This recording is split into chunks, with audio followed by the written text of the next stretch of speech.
Party దేవాంగపురి గ్రామ పంచాయతీ నందు Hastinapuram water tank road నందు బూత్ కన్వీనర్ సూర్య బాలనందం అధ్యక్షత చేనేత ఆత్మీయ సదస్సు నిర్వహించడం జరిగింది.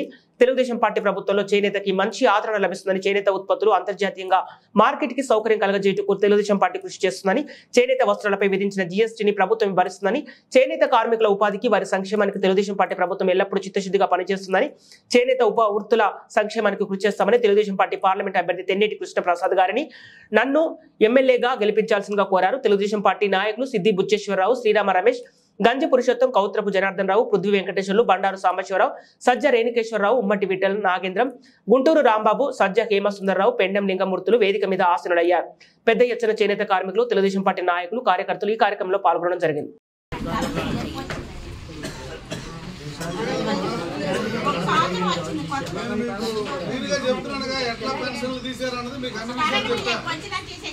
మనం వచ్చిన తర్వాత ఎవరికైతే పెన్షన్లు తీశారో, ఏ కారణంతో తీశారో వాళ్ళ ఆఫీసర్ల మీద పంపించి దానికి వాళ్ళ సమాధానం చెప్పాలి.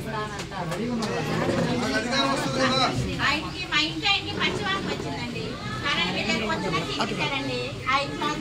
జగన్మోహన్ రెడ్డి అనే వాడికి సొంత బంధువులు చంపినా కూడా పాపభివృద్ధి లేదు. నీకు నాకు ఏదైనా జరిగినా, ఒక మన వికలాంగుడైనా, ఇబ్బంది వాడు పాపం నోరు లేనివాడైనా, మోగోడైనా ఎవరిని చూసినా అతను చెల్లించడు. అతను ఒక దుర్మార్గమైనటువంటి ఆలోచన కలిగినటువంటి మనిషి. దాదాపుగా నేను ఎన్ని మాట్లాడాల, దాదాపుగా 19 మంది ముఖ్యమంత్రులు ఇచ్చినటువంటి పథకాలన్నింటినీ కూడా ఇతను ఒక్కడు తొంగలో దొరికేశాడు. అంబేద్కర్ సాక్షాత్తు మీరు చెప్తున్నా చూడండి, ఎస్సీలు ఇంత ఎక్కువగా మాట్లాడారా? అంబేద్కర్ వాళ్ళకి విదేశ విద్య అని ఉండేది. అంటే మనందరికీ కూడా, మన పిల్లలకు కూడా 10 లక్షలు 20 లక్షలు ఇచ్చి ఫారెన్ పంపించేవాడు మన పిల్లలు. అప్పుడు చదువుకునేవాడు. అది ఎత్తేసి బందర్లో పెద్ద స్టాచ్యూ కట్టేసి ఈ రాష్ట్ర ప్రజలందరూ కూడా బందర్ రోడ్లో ఉన్నటువంటి అంబేద్కర్ బొమ్మ చూసుకోమన్నాడు తప్ప అంబేద్కర్ సంబంధించినటువంటి ఆశయాలు ఆయన నెరవేర్చే పొజిషన్ లేడు. ఆయన ఇచ్చే స్కీములు కూడా లేదు. కాబట్టి నేను ఒకటే చెప్తున్నా, మీకు అన్ని విషయాలు అర్థమైపోయి ఉంటాయి. దయచేసి మీ అందరినీ ఒకటే కోరుకుంటున్నా, ఒక ఎంపీ అభ్యర్థి, ఒక ఎమ్మెల్యే అభ్యర్థి, 2 అభ్యర్థులు ఉంటాం. 2 సైకిల్ గుర్తులు వస్తాయి. ఖచ్చితంగా ఈ సైకిల్ గుర్తు మీద ఓటేసి మీరు మమ్మల్ని గెలిపిస్తే మేము మీ వెనకాలండి మీ సమస్యలు మా సమస్యలుగా భావించి మీ తరఫున కష్టపడి పనిచేస్తామని చెప్పి తెలియజేస్తాం.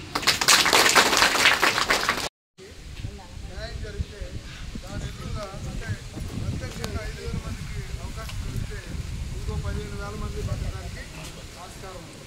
అది ఎలాగా వైజాగ్లో స్టీల్ ప్లాంట్ కట్టారు. ఒరిజినల్గా ఉన్న ఎంప్లాయీస్ 18,000 మాత్రమే. 36,000 మంది దాని మీద బతుకుతున్నారు. అంటే ఒక ఊరు మొత్తం అక్కడ ఉన్నట్టే. ఈరోజు మీరు చూడండి, చీరాల విషయానికి వస్తే కొద్దిగా టూరిజం డెవలప్ అయితే అంతకుముందు 60,000, 50,000, 60 లక్షలకు వచ్చిన ల్యాండ్ ఇవాళ 4 కోట్లు, 2 కోట్లు, 3 కోట్లు అయింది. అంటే డెవలప్మెంట్ అంటే ఏంటి? ఇది చంద్రబాబుకు తెలుసు. అభివృద్ధి అనేది చంద్రబాబుకు తెలుసు. జగన్మోహన్ రెడ్డికి ఏం తెలుసు? వచ్చినటువంటి ప్రాజెక్టులన్నింటినీ జగన్మోహన్ రెడ్డి ఆదరించకుండా ఈ రాష్ట్రంలో విశాఖపట్నం దగ్గర నుంచి కర్నూలు వరకు మన రాష్ట్రానికి, అంటే మన ప్రభుత్వానికి ఉన్న ఆస్తులన్నింటినీ అమ్మేది. అమ్మడం కాదు, తాకట్టు పెట్టేసి ఆయన ఎందుకు పెట్టారు?